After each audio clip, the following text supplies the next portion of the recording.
మన Visakha range DIG గారైన గోపీనాథ్ జెట్టి గారి యొక్క ఇన్స్ట్రక్షన్ మేరకు ఏంటంటే ఈ నార్కోటిక్ డ్రగ్స్ మీద స్పెషల్ టీమ్స్ వర్క్ చేయడం జరుగుతుంది. అదేవిధంగా డిస్ట్రిక్ట్ పోలీస్ ఆఫీసర్స్ అందరూ కూడా ప్రత్యేకమైన మీటింగ్లు పెట్టి ఈ డ్రగ్స్ నివారణ చేయడంలోని చాలా ప్రత్యేకమైన శ్రద్ధ తీసుకోవడం జరుగుతుంది. అందులో భాగంగా మా ఎస్పీ గారైన మహేశ్వర్ రెడ్డి గారి యొక్క ఆధ్వర్యంలో కొన్ని స్పెషల్ టీమ్స్ కూడా వర్క్ చేయడం జరుగుతుంది. అదేవిధంగా స్టేషన్ కాసేపుగా టౌన్ సిఐ గారు వారికి రాబడిన సమాచారం మేరకు నిన్న సాయంత్రం 4 గంటలకి రైల్వే స్టేషన్ వద్ద 4 వ్యక్తులని అరెస్ట్ చేయడం జరిగింది. అందులో 3 స్త్రీలు ఉన్నారు, ఒక మేల్ పర్సన్ ఉన్నారు.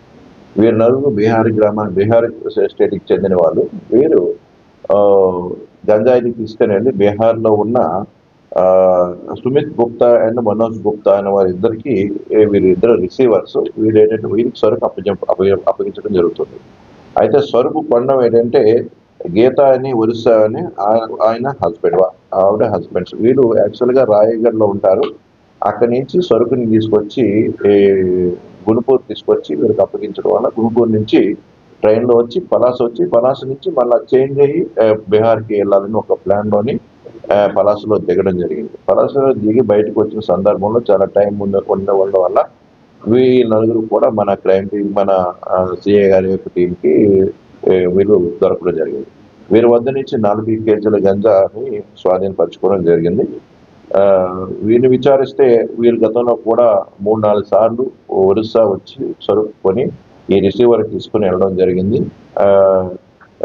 ఇది వాళ్ళకి హ్యాబిచువల్ గా జరగలేదు. అయితే రిసీవర్ వీళ్ళు యాక్చువల్గా అక్కడ అమ్మేవాళ్ళు కాదు. వీళ్ళు రిసీవర్ వీళ్ళకి 5,000 రూపాయలు ఒకసారి వచ్చి తీసుకుని సరుకు అప్పగిస్తే ఇస్తానని ఒక అగ్రిమెంట్ మీద వాళ్ళు వచ్చి తీసుకెళ్ళడానికి వచ్చామని చెప్పేసి చెప్తున్నారు. అది మన ప్రాథమిక విచారణలో తేలింది. ఏదైనప్పటికీ గంజాయిని రవాణా చేయడం కానీ, గంజాయిని అమ్మడం కానీ, దాన్ని వినియోగించడం కానీ నేరమే. కాబట్టి వాళ్ళందరిపైన కూడా మనం చట్ట ప్రకారం చర్య తీసుకోవడం జరుగుతుంది. అదేవిధంగా మరొక వ్యక్తి బిటూన్ హసన్ అనే వ్యక్తి, అదేవిధంగా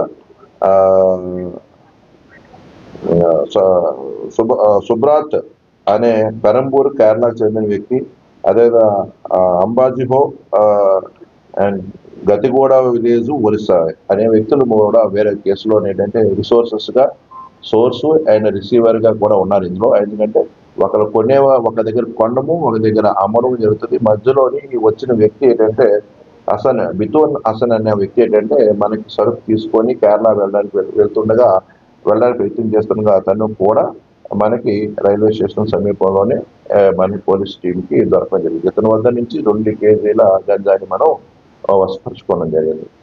ఇతను కేరళలో ఒక హోటల్లో పనిచేసినప్పుడు ఈ రిసీవరు ఇద్దరు కూడా ఒకే హోటల్లో పనిచేయడము, అక్కడ పని మానేసి ఇతను ఒరిస్సా వచ్చి ఉండడం వల్ల రిసీవర్ ఆయన ఫోన్ చేసి సరుకు తీసుకొని రమ్మనగా ఈ సోర్స్ అయిన వ్యక్తి దగ్గర నుంచి ఏంటంటే A3 అంబాజీ హోలో అనే వ్యక్తి దగ్గర నుంచి సరుకు తీసుకొని వెళ్తుండగా మనకి దొరకడం జరిగింది.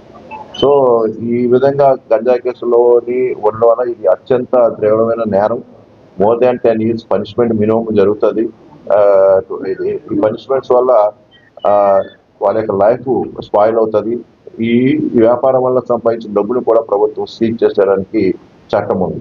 కాబట్టి ఏదో తాత్కాలికమైన లబ్ధి కోసం తాత్కాలికంగా డబ్బులు వస్తుందనే దీనికోసము ఇటువంటి చెడు మార్గాన్ని ప్రజలు పాటించకూడదని చెప్పేసి ప్రజలందరికీ విజ్ఞప్తి చేస్తున్నాను. ప్రజలందరూ కూడా సమాచారాన్ని ఎప్పటికప్పుడు పోలీసులకి మీకు తెలిసిన సమాచారాన్ని మాతో షేర్ చేసుకుంటే తప్పనిసరిగా మరికొంత సొసైటీకి